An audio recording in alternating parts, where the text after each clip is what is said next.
Welcome to the Sober Strength Podcast. Whether you're sober and strong, sober curious, or simply looking for insights and motivation to build healthier habits and a better lifestyle, this is the show for you. Each week, we'll bring on inspiring guests and top mental and physical health experts to share their insights and stories around topics like mental health, physical fitness, addiction, and everything in between. I'm your host, Jesse Karajat, certified health coach, trainer, Marine veteran, and founder of Altum Fitness. Thank you for being here and showing up for yourself today.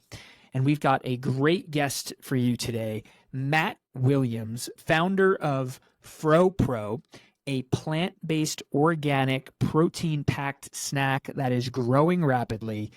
He's here to share his story, and his story is one of sort of two tales. On one side, it's the beginning of his life, which was a life led of manipulation and deceit and self-gratification. And then the second part of his life is a life of integrity, transparency, overcoming adversity, consistency, and helping people. And it's just an awesome story. The thing, when I have these conversations with people and jump offline and kind of process them, I always try to ask myself, like, what was the most surprising thing or the most valuable thing or a key takeaway or lasting impression from the conversation? And with Matt, it's his story and the way he tells it really kind of taught me that characteristics like humility and integrity and gratitude aren't necessarily innate, hardwired. They are characteristics that you can learn, embody, and pay forward. And that's Matt's story. And the guy, today, as you find him, he's so humble, and he has every reason to be proud and to be kind of outward in that pride. But instead, every chance he gets, he pays gratitude and respect to the people that helped him overcome his personal weaknesses. And now he looks for every opportunity to help other people find and maintain a meaningful life. So he's an awesome guy with an awesome brand and an awesome mission.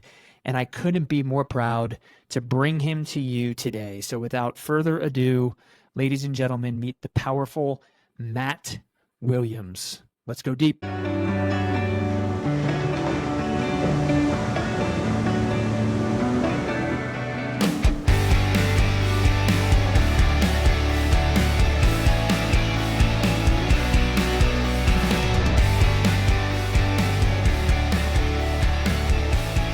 All right, as promised, welcome to the Sober Strength Podcast. I am here with the powerful Matt Williams. How you doing, Matt?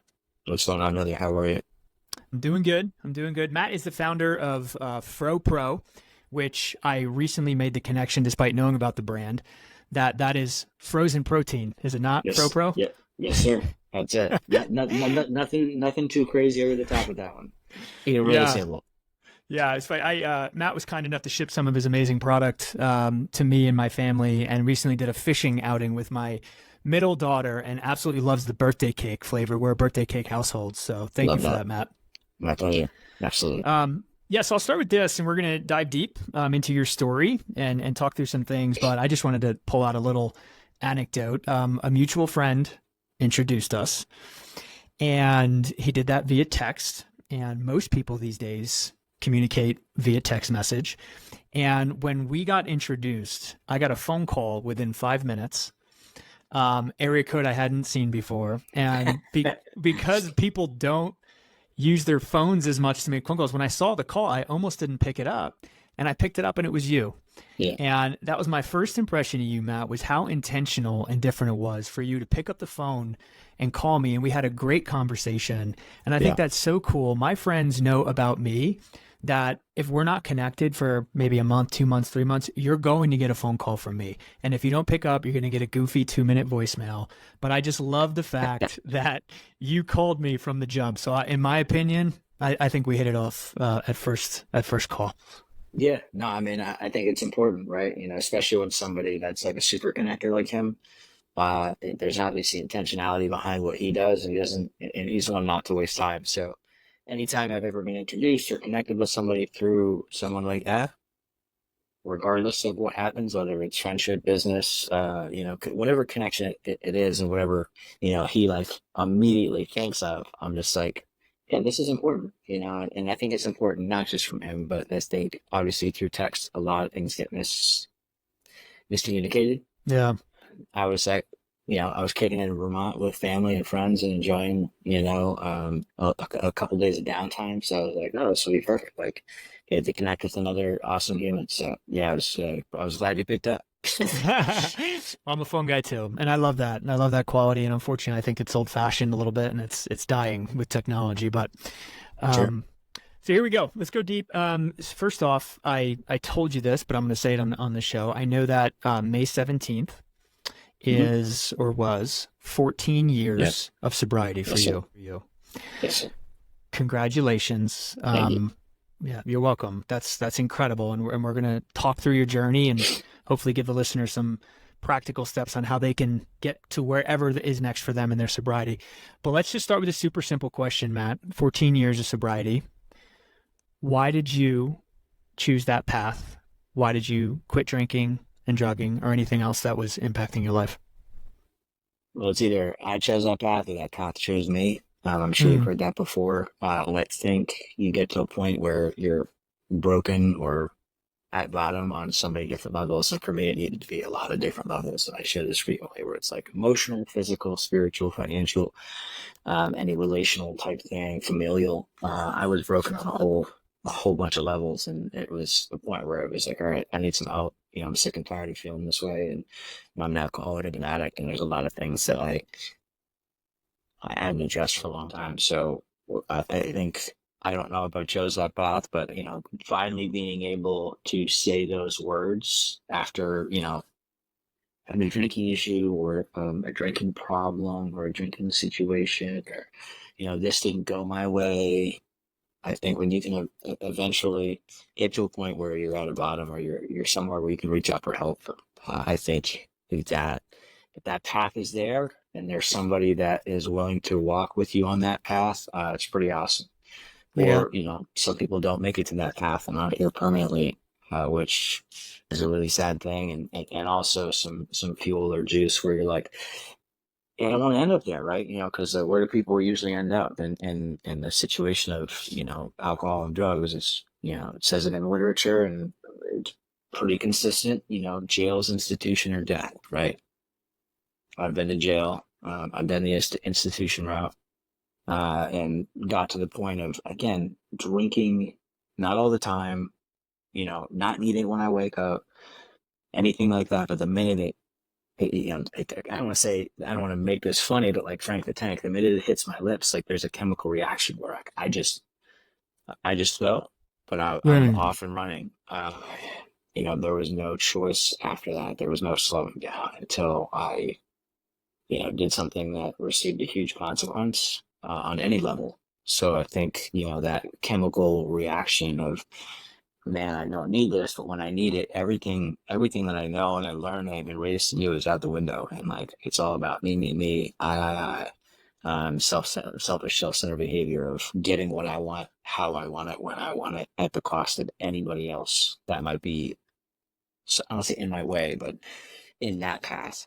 So the path is pretty empty when I got here.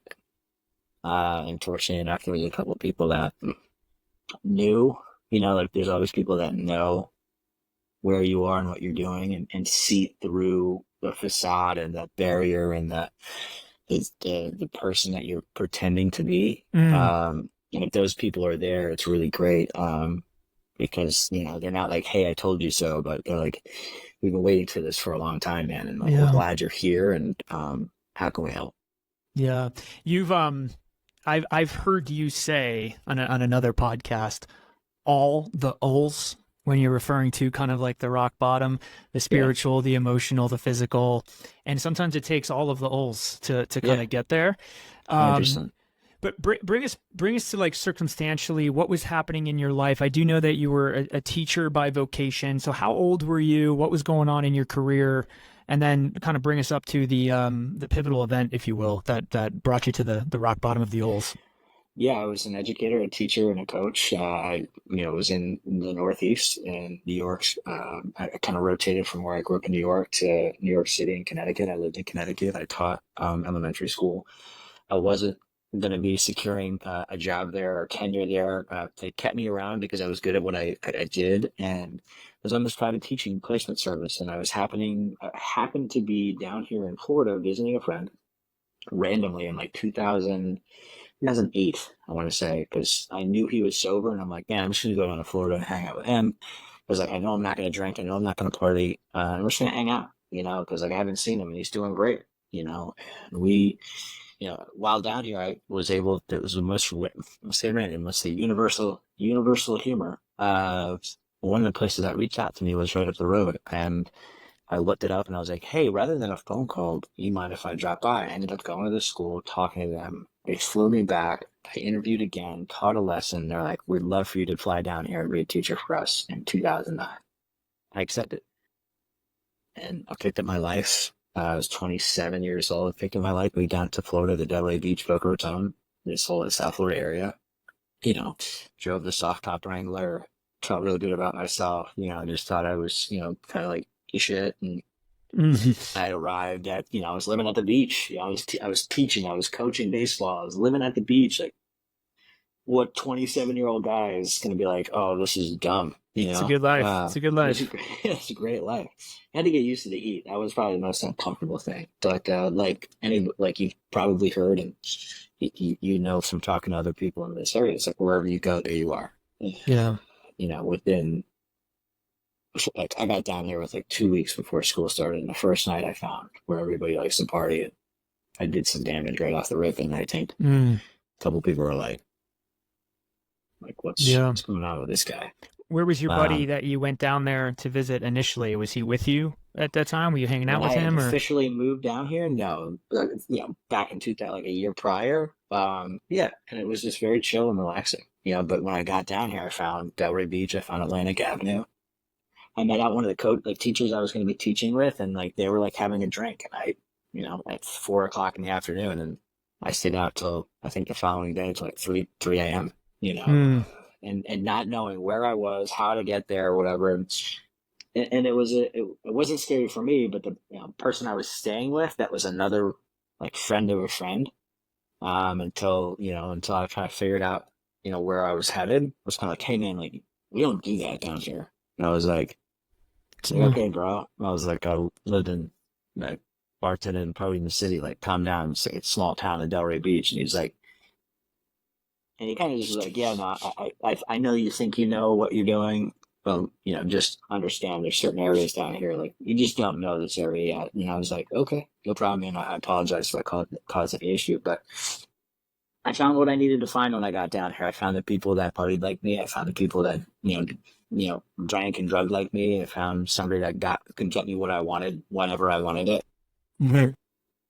And yeah, I think when you get to a place where, I lived at that place for a couple months, and then another co-teacher who lived closer to the school, she was like, hey, like, I have this place and it'd be super easy for you to move in, because it was like room, family room, side room. So it's like, she was very generous enough to let me move in, and it was even closer to the school. So it's like, this is even better. Like, I'll move away from the Ave, and like, I won't be tempted, and, I won't be doing these silly things that, again, I was where I was, and I was with me. And I think, the story I got, my last drink was May 15th, 2010. I drank at somebody because I didn't get the love and admiration I thought I had come into me. That entitlement of, I didn't get thanked for something. I did something because I enjoyed doing it, but I wanted to be thanked. I wanted to be honored. I wanted to be like, hey, thank you, Mr. Williams. What a great job you did. And I did. And after that, I went to, everyone gathered at this house. Everybody brought what they brought to share. I consumed all of mine, and then got in a car and tried to get home. Crashed my car.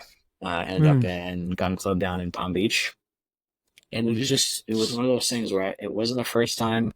It wasn't, my first time getting in trouble. It wasn't my first DUI. It wasn't my first run-in with police. It wasn't my first anything. In like a 10-year span, when you start to add all of those up, um, they don't really, they're not really excited about that. Law enforcement isn't really too enthused about your lack of awareness about who you are and why you keep doing that. Mm. So yeah, I was looking, I got arrested, jumpsuited, and kind of when I came out of my stupor, I think May 16th, kind of ish, I was just hoping I wasn't where I was. And when I opened my eyes, I was in general population, full orange jumpsuit, and being Mm. like, man, like, and I just kind of sat up, dried tears and snot, and just kind of like, Oh, what month was it? You said it was May, right? yeah, it was May. So And was it was the school still in where you were teaching?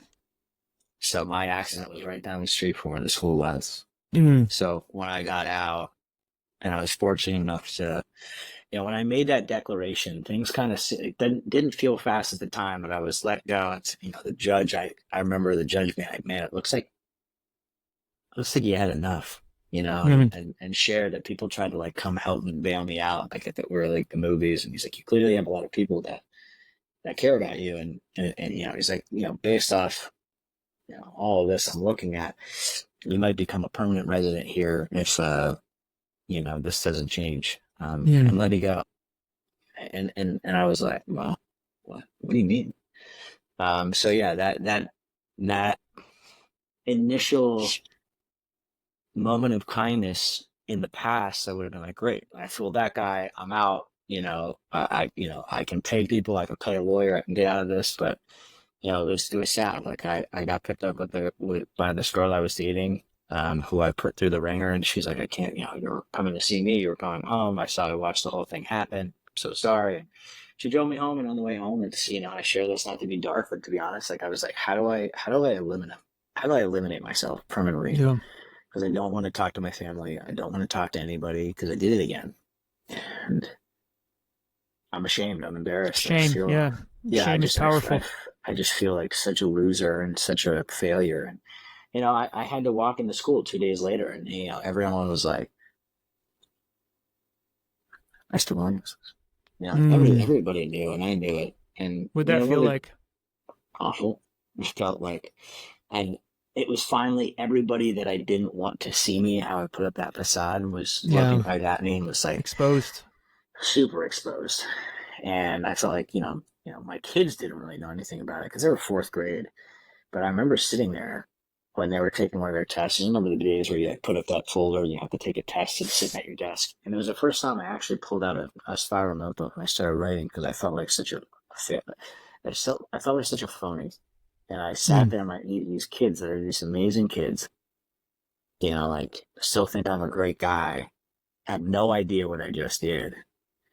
And, like we're going outside for recess, and we're going to classes, and we're teaching. And, I had to walk through feeling like such a loser and a failure, knowing that every adult in the building knew what I had done, knowing fully well that most of the parents were starting to find out.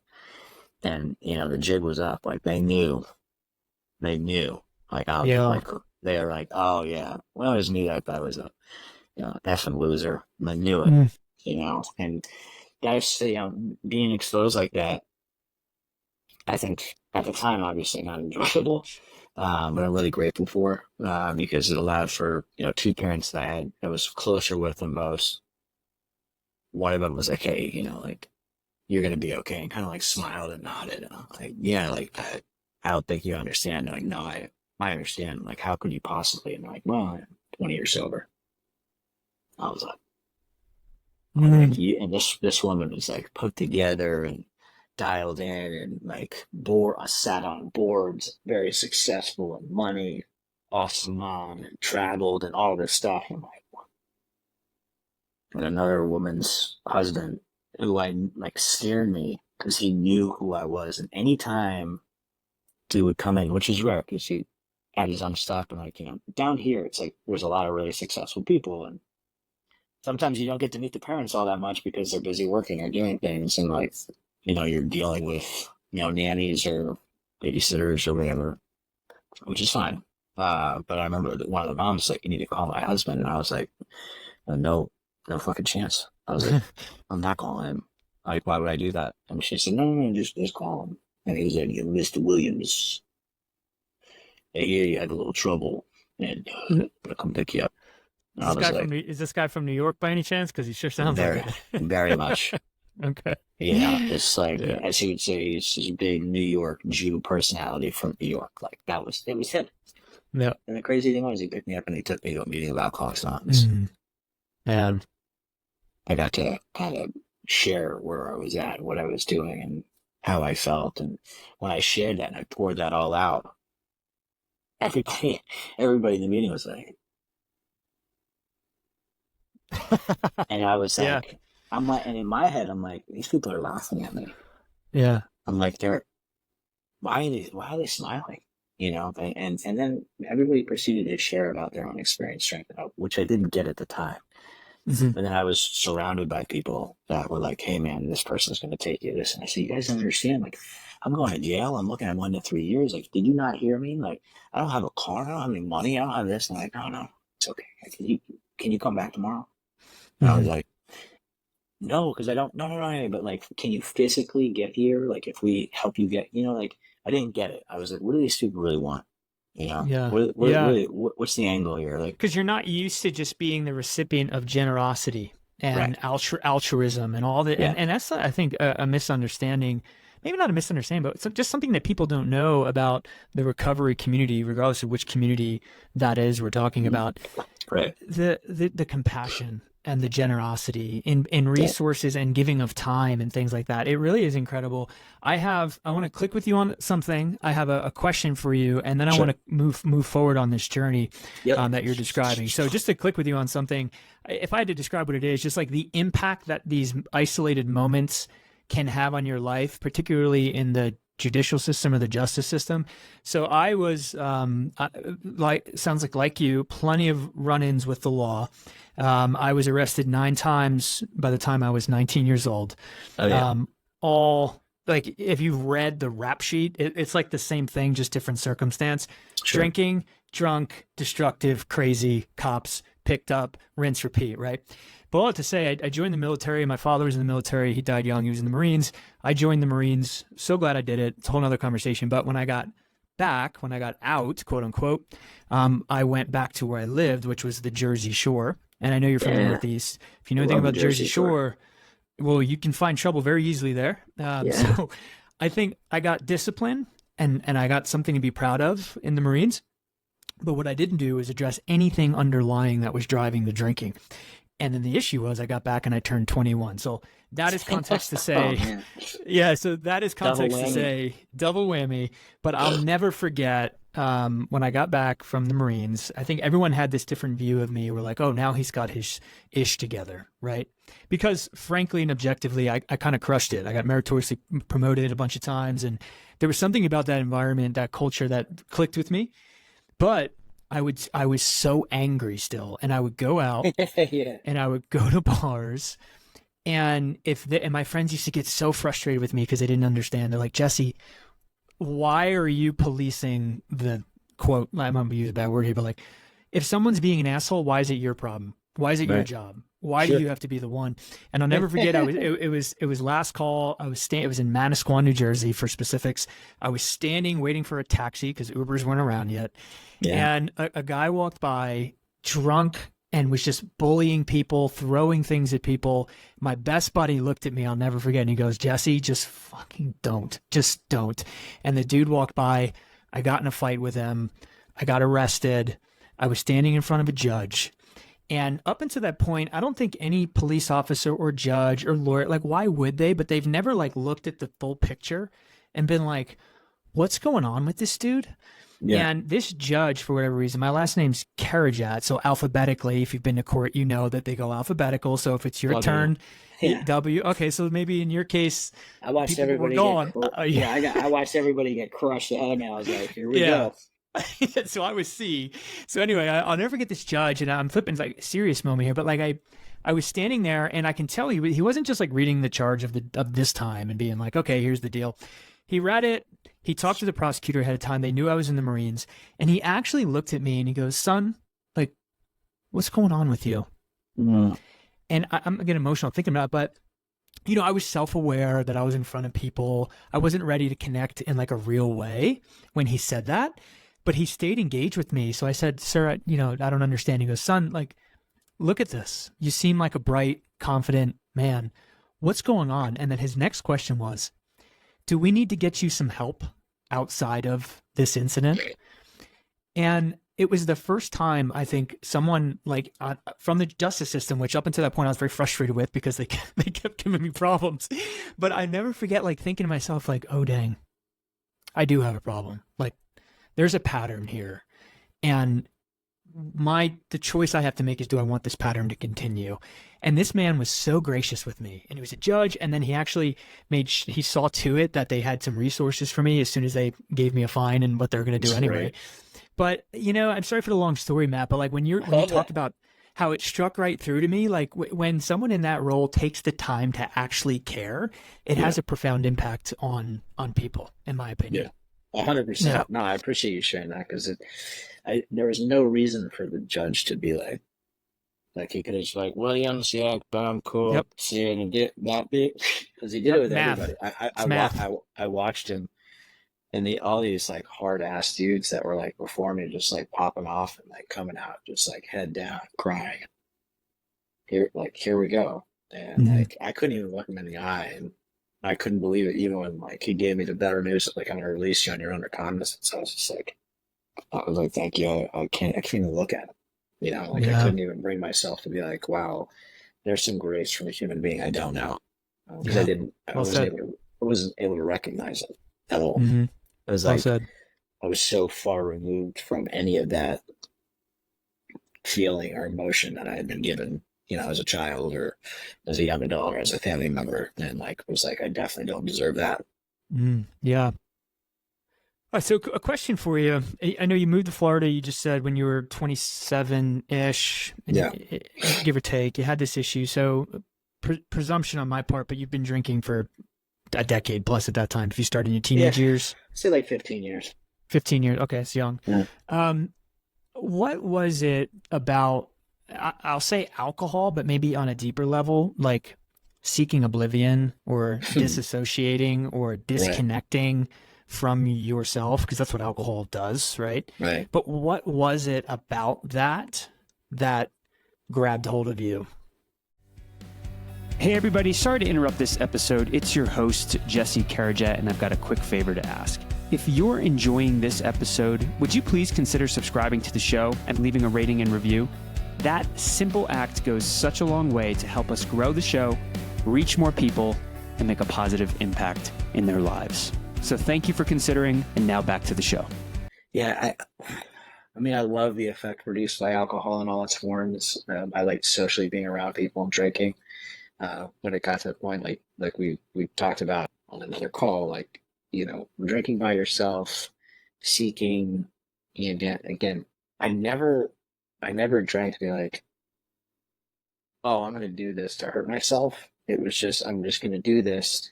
And then I would step over a line where I would say, like, if we were drinking in a room together and like a day went by, I'd be fine. But the minute I removed myself from the location of where we were at, like it was like a Mack truck, like blackout, no clue, wandering around, no idea where I was. I've ended up in a lot of really crazy places. So I don't think it was ever like, I'm going to drink to oblivion. So the only time I think I ever really felt like that was when my dad got sick. And I was like, why would this great man be struck down with sickness? And like drinking at that, like how selfish and self-centered. Like obviously after checking in on him and my family, and it's like, let me go get absolutely destroyed.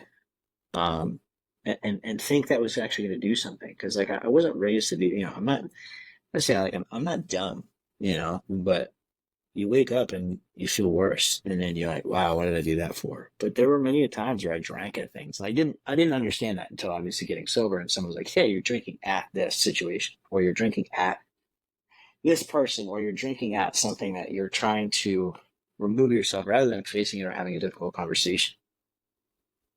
Yeah, those drinking to oblivion days, and like when my dad died, I was still in active use. How old were you? 26. Like we had my brother and I share the same birthday, and we had just turned our respective ages. My dad, it was hospice. He was home.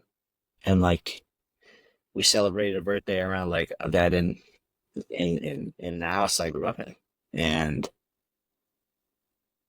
like, it kind of was like with it, but not, like would come in and out. And then he passed, right? So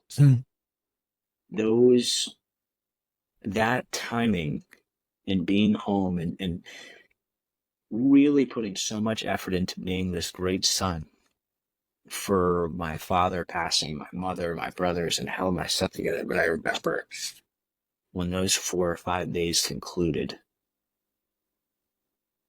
I immediately sought anything to know where I was at, because I wasn't processing anything. I was just like, I did good. I held my mom. I held it together. I didn't get drunk. I didn't do this. Like, I was good. Like, I wasn't drinking at these events. I was like, I'm good. I'm going to stay okay. And it's again, dealing with those things and dealing with the sadness, dealing with saying to a man that raised you, I'll never do this again, and still doing it. Yeah. Sharing with, knowing that your 2 older brothers know how bad it is, but they don't know what to do because they've never experienced it before, and they try to help. My mom giving me a hug for whatever reason when he went into the ground, like he got cremated and all this stuff, but like when she gave me a hug, and I thought it was because like I was doing good, but like I realized that she was hugging me because like she realized that might have killed me, or I could have done something really dumb. Those terrible situations and those events in life, I had no coping skills for, because my coping skill didn't work. So a lot of that had to get dealt with in getting sober and in doing the work and unpacking a lot of stuff that, obviously I still get emotional because it's like very real, but like I had to unpack a lot of stuff that I didn't want anybody to know, or I didn't want to talk about. I didn't want you to know. I didn't even want to know. Right. It was crazy. Not to make it about the present, but because we're at a different place, but like I just spent some time this weekend with some really cool dudes, and I realized how afraid I was of forgetting who my dad is or was. And I hadn't felt like that in a long time, and it came out like Saturday morning on the beach at a sunrise. And I was like, man, where did that come from? Yeah. So still stuff is coming up, and still stuff is coming out. And not because I think I'm hiding it, but how many layers of stuff and how many things we just, even with prayer, even with meditation, even with journaling, being sober and doing the deal, there's still things that, again, there's fear, right? We talked about this. There's fear that,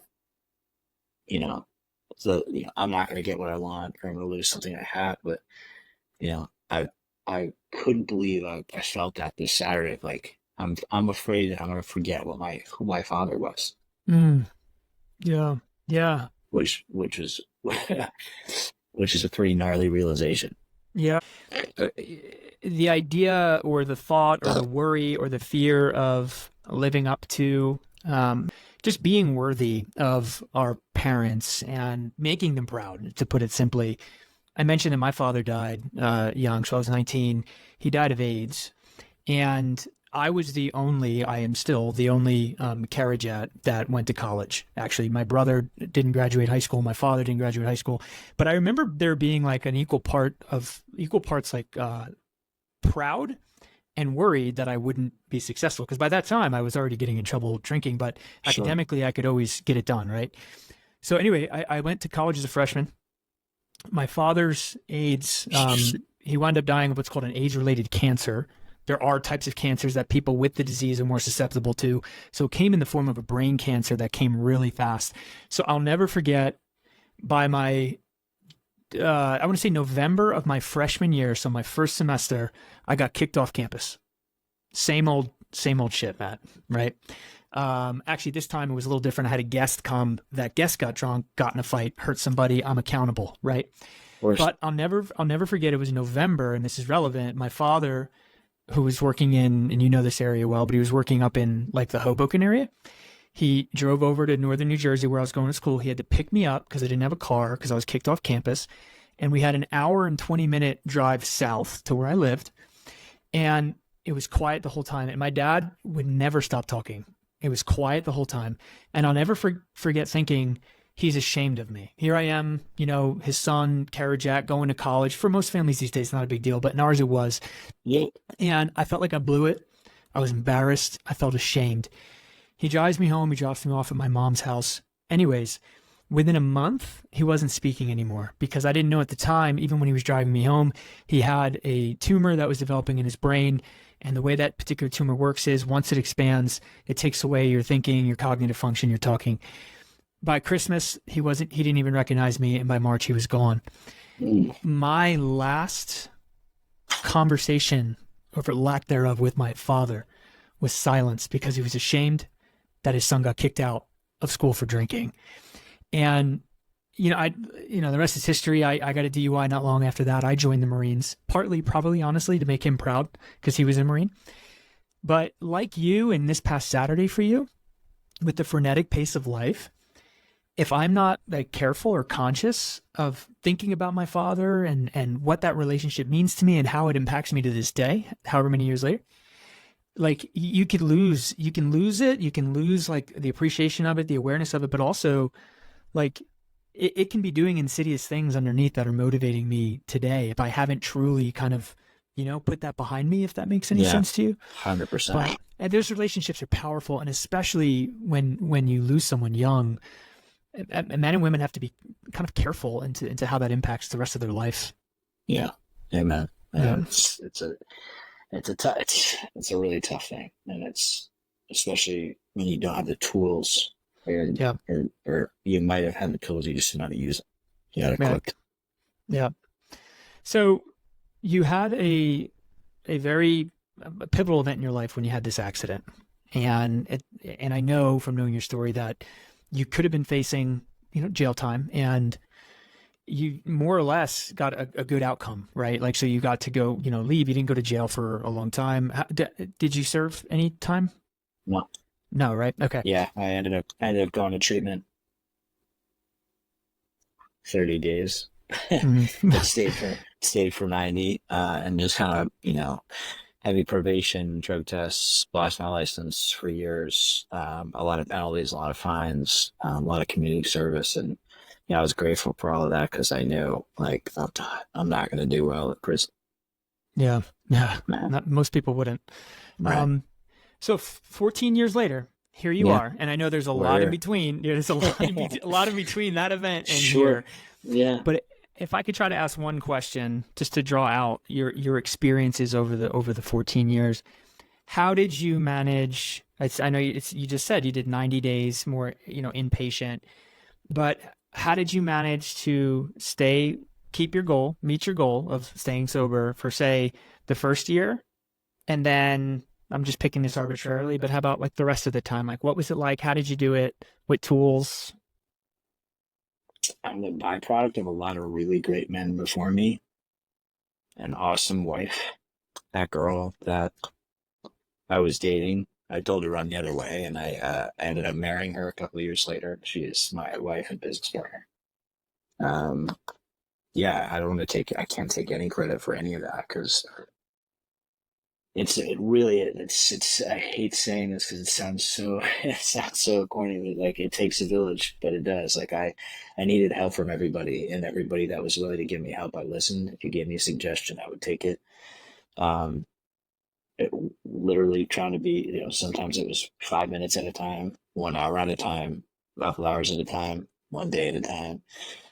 In the beginning, because again, it's, dealing with consequences are years in the making, and then years in years after that, like, man, I can't believe I'm still dealing with this, but I needed that, I needed to lose my license. I needed to be humbled. I needed to be reminded. Like, I love saying I got sober before Uber. There was no such a thing as Uber.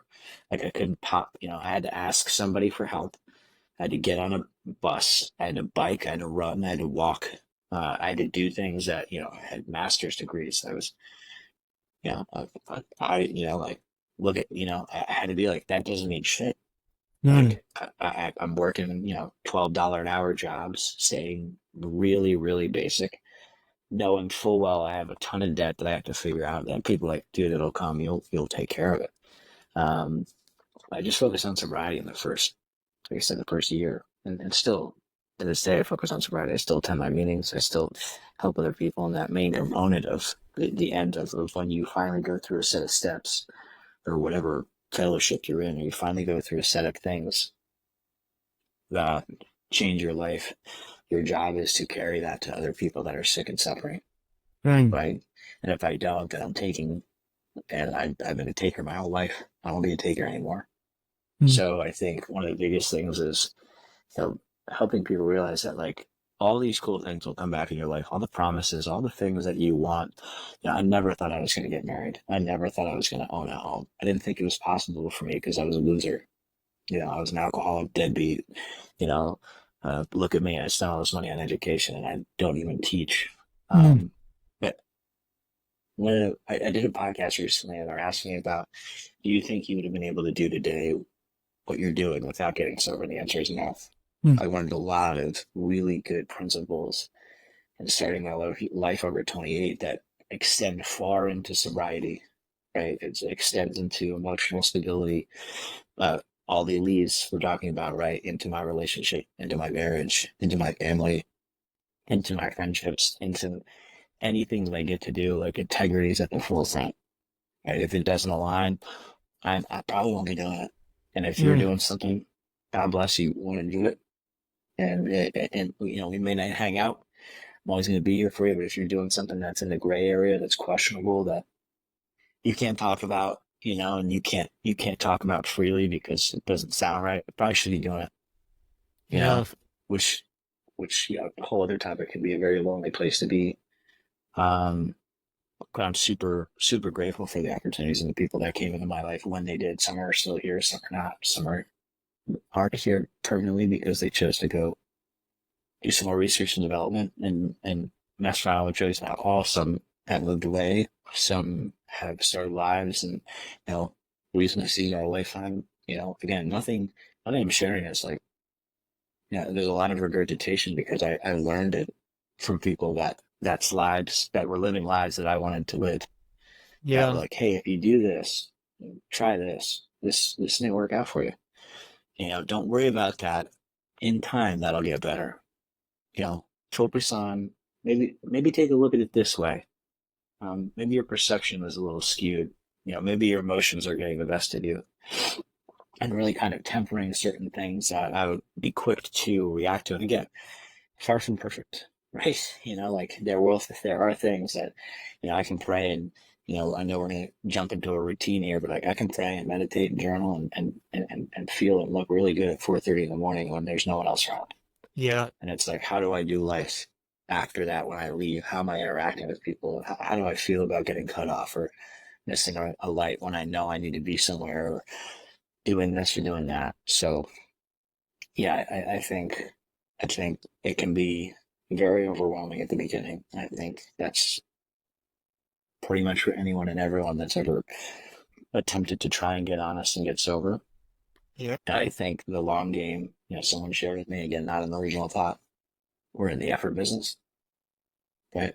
We're not in the results business. You put forth whatever it is you set out to do that day. If you can say at the end of the day, I gave 100% effort, that's really all you can do, and that gets, whatever you're doing, sometimes that can be really tough with being patient with things that you think, again, get back to that quickly, where it's like, I'm entitled to this. I put in the work. Look at me.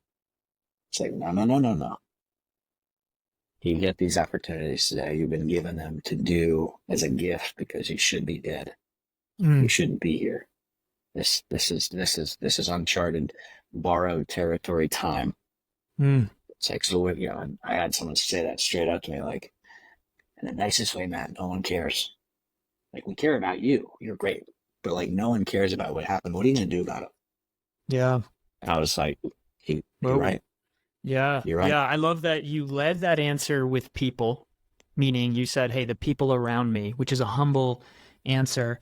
And then you move towards it all comes down to effort and your own desire. I'm paraphrasing here, not that I need to. That's What right. you said was perfect, but surround yourself with people who have walked the walk, emulate them, and put in the effort.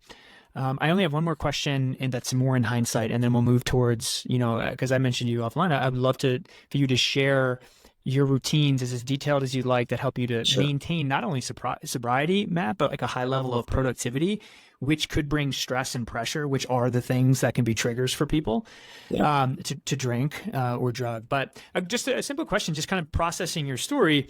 You've used the words manipulation. I wouldn't categorize you pre-accident as like transparent. You weren't sharing with people. You were actually trying to intentionally hide the fact that you had this kind of duplicitous life of drinking and maybe drugging. But that to say, was it hard for you to go from a guy who guards his image and reputation, intentionally manipulates and hides who you kind of really are, to someone who kind of leads with the fact that you struggle and had an addiction and you have weak areas that you need help with? Like, what was that transformation like? Because that can't happen overnight. So that I can kind of give you a date on that.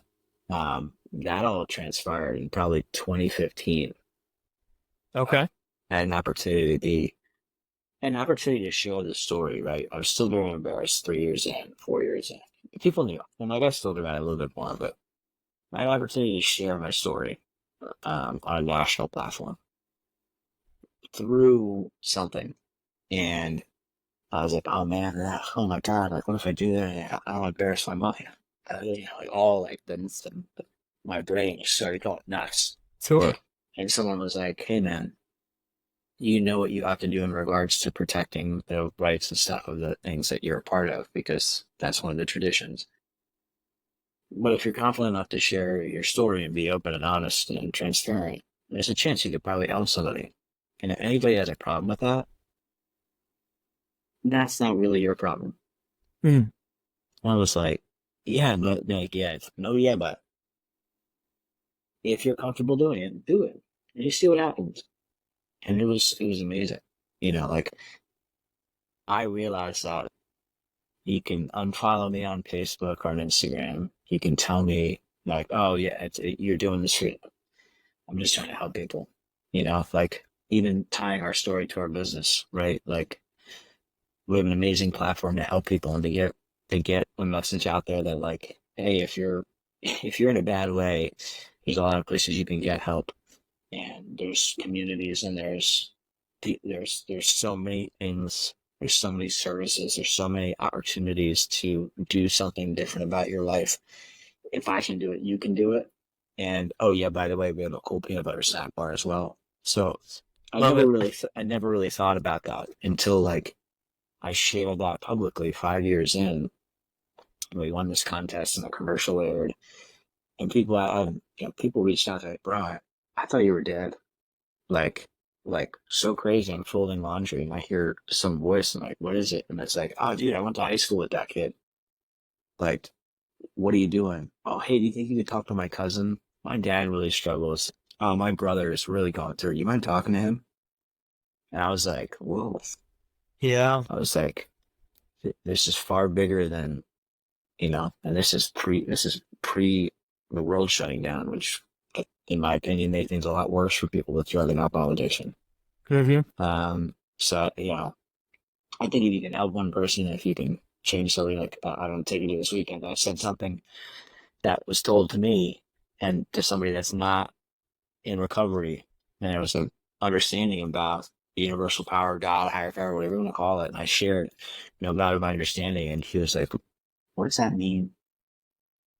I've never heard that. Can you explain that to me? And this man broke down. And he's like, I've never heard it said that way. And he goes, it like literally per him was like, this stuff just dropped, and he's like, I do this, this, and this. He goes, is that like kind of like the God in my understanding? I was like, I can't tell you what that is, but it sounds really great. It sounds pretty special. And if that works for you, it doesn't matter what was taught to you or handed down by people that may have made it look not fun. Yeah. But it was so crazy. It's like you never know what you're going to say or how you're going to say it. Like that's why it's like at any point in time, jumping on a podcast or getting a connection to a perfectly total stranger who's not a stranger anymore. Yeah. And just having a conversation and talking about life. Zero people might listen to this. You and I had a great conversation still, and I got to know you a little better. And like when I come party in Jersey at the end of June, at Avalon Stone Harbor, maybe we get the chance to see each other. I don't know. Hey man, I might be booking a flight now. There you go. Hey, it's a leap of faith that you took. It felt like a measured leap of faith, not measured. You had to just take the leap of faith, and whoever gave you that advice, shout out. You go ahead. No, I was just saying, and we talk a lot about like the risks, and it can feel really risky, but if you're doing something rooted in goodness, right? Like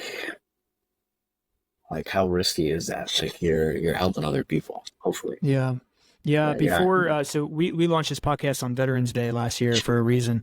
Yeah. And so it was 11/11/2023. And at the time, nobody knew that at least in my immediate circle now, I'm in Northern Colorado, but like nobody knew the depths of my challenges, I'll put it that way. And I had a lot of apprehension about just kind of coming out and just talking and telling people, because for me, you're going from essentially the speed of 0 to 100 in terms of around just coming out and telling not only people that I know, but strangers. And I had probably similar kind of thoughts or worries that maybe you had, maybe some unique to me, but yeah, my best bud, Justin Mazars, who's I don't know, a couple of years in recovery now. He's like, Jess, dude, you have no idea. We have no idea how many people you could help just by coming out and telling your story. And that was enough to give me the courage. So I'm trying to get better at it as I go. You're doing a great job, bro. Thank you, Matt. I appreciate that. I want to get to your daily routines that maybe roll up into weekly or monthly routines, because as we've talked about, there's achieving sobriety and maintaining, and you've done it for a long time. And my presumption here is that like your own practices have probably evolved. And if they're evolving, they're probably getting better and deeper and more consistent. So all that to say, we'll start with the day. Maybe we start and end there, but maybe we'll go deeper than that. But like, what does a day look like for you? And then maybe just kind of share like why it is that you choose to do those particular practices, for lack of a better word. Sure. Yeah, some have evolved, but what remains constant and true, journaling and breathing and praying and meditating are at the forefront. But I always wake up, I have a glass of water right next to my bed. I drink that, go downstairs, make sure the animals are all right. But I usually get my knees and I pray. Sometimes it's very quick. Sometimes it's a couple minutes. Whatever it is, it's for me. I usually open a daily reflections book that helps me kind of focus on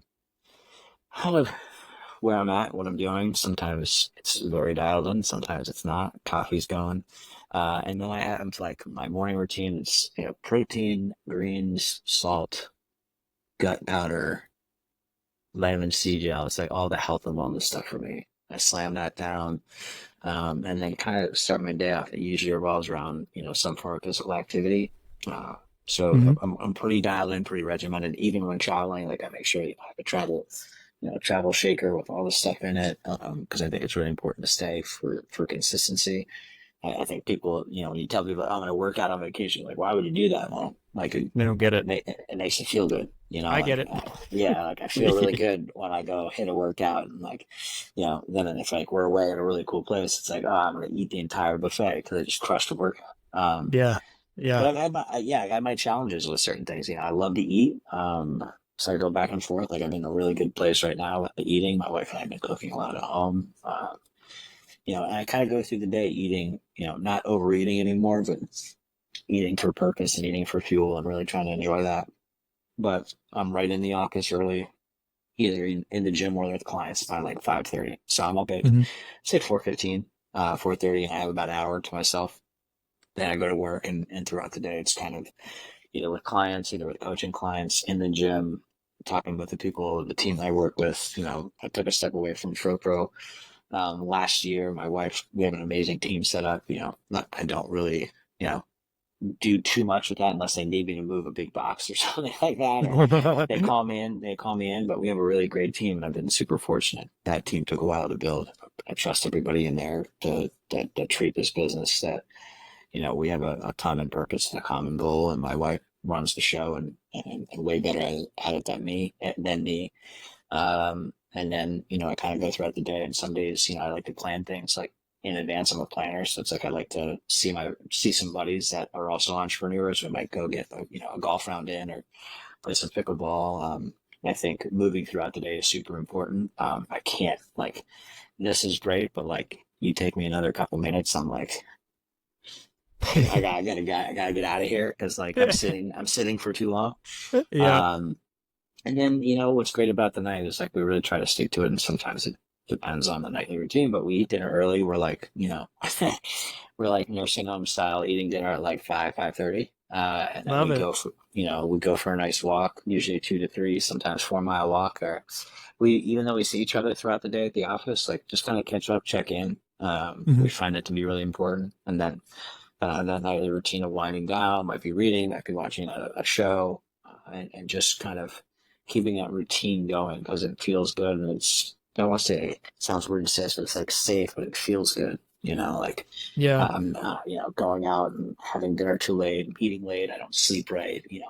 Again, I really like to feel good and operating on all cylinders. I left, which is rare. I left today because I was just such a exhausting in the best way possible type of weekend, and pouring out and pouring in.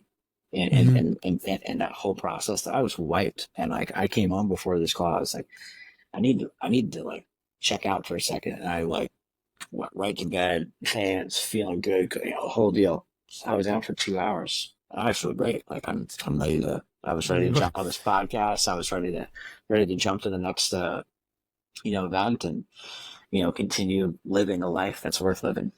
Yeah, right on. A couple quick questions. I know we're up against time here. Praying, Judeo-Christian God, what's your kind of faith or religious background?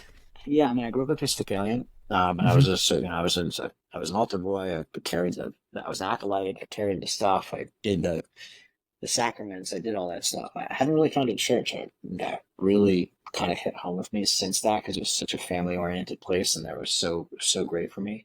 Yeah, for me, it's a God of my understanding. When I got here and I was broken, I looked at people, the people of the fellowship group that I attended, the things that I heard them say, and the fact that they weren't drinking and drugging were really, really, really, really important to me, because I heard some things. I was like, man, I would be drinking. I would be drunk if I experienced what you experienced. The fact that you're not, I believe that you believe.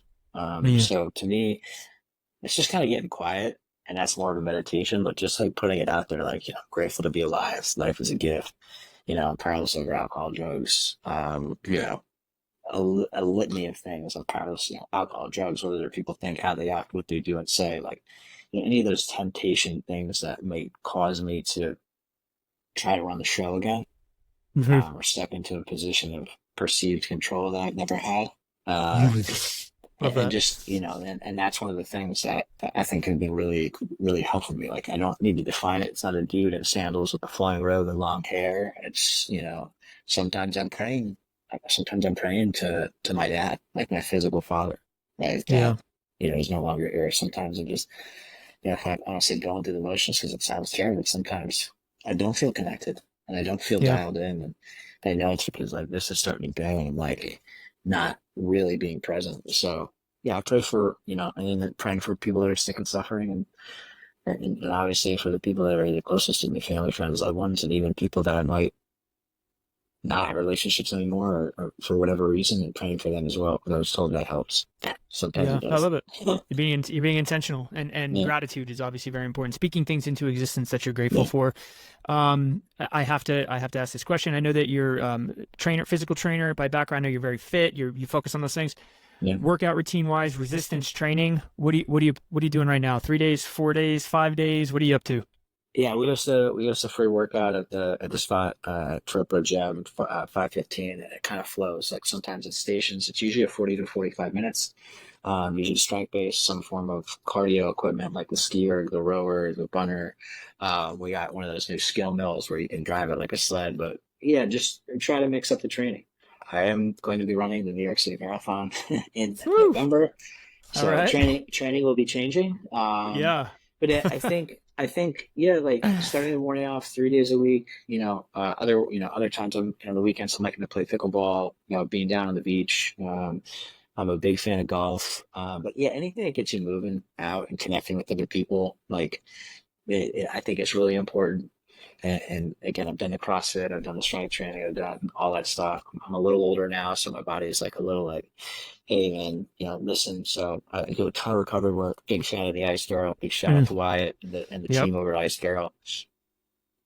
And just people that have kept me kind of moving and grooving and feeling good. So I think all that stuff. It sounds like a lot, but if you want to live like a full life, I think you have to do a lot to get there.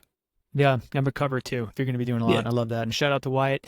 So FroPro, last question for you. Looking forward into, say, like the next 12 months, FroPro, organic, plant-based snack, freaking awesome product, and we'll link to it, of course. Thanks. But like, what's next for FroPro? And then personally, other than your grueling marathon, what are you looking forward to? What's Matt excited about in the next year? So personally, I'm really excited to go see. I totally forgot you were in Colorado. So the shout out to the beach thing, I totally slipped my mind for a second. You're in Colorado, not New Jersey. That's right. Seeing my family, I get to see them, a couple times a year. So really excited to spend a couple weeks with them at the Jersey Shore. We have a couple weddings. We have a couple goals that we want to do. I'm dancing. I'm dancing in a charity event for Ballroom Madison, learning how to dance right now. So I'm looking forward to that personally because it's a lot of growth. Like, other than being a dummy on the dance floor and having fun, you got to like learn stuff. Yeah. Having my mom come down here for that, and just kind of the first part of the year. I can't believe it's June. I can believe it. It's a lot of stuff going on, and I'm looking at this calendar. There's a lot of really cool things coming up. A lot of cool things we've done. As far as FroPro, I'm really hoping this expansion nationwide. I mean, we're about 36 states and a couple one-offs, but we've been working with a couple grocery store chains and retail chains that we've been waiting for the last 2, 3, 4 years on giving us a chance to expand nationwide, which would really drastically change the course of our business and our lives. And we're really hoping for that. We're really planning on that. We find out in the next 2 weeks. So Dang. Yeah. That could be a summer to celebrate. We'll be pulling for FroPro and you and praying as well. Matt, dude, I know you're a busy guy and you're a very generous guy. You're an inspiration to so many. I hope this episode helps people find sobriety, maintain sobriety. I'll link to obviously you and FroPro, and Ultimate Fitness is a big fan and supporter of you and everything you do. So thank you so much for coming on the show, Matt. Thank you so much for having me. I appreciate it. Thank you. Privilege is mine. Matt Williams, everybody. All right, everybody, that's the show, folks. Thank you so much for tuning in to the Sober Strength podcast and spending some time with us today. We've got a favor to ask. If you enjoyed the show, would you please consider subscribing to the show and even leaving a rating and review? That simple act drastically helps us reach more people in our mission to help them live better, longer, healthier lives. You can also follow us if you'd like on Instagram and YouTube for regular tips and motivation around mental health, addiction, and so much more. Know that your support fuels our brand and is greatly appreciated. So until next time, stay strong and live deep.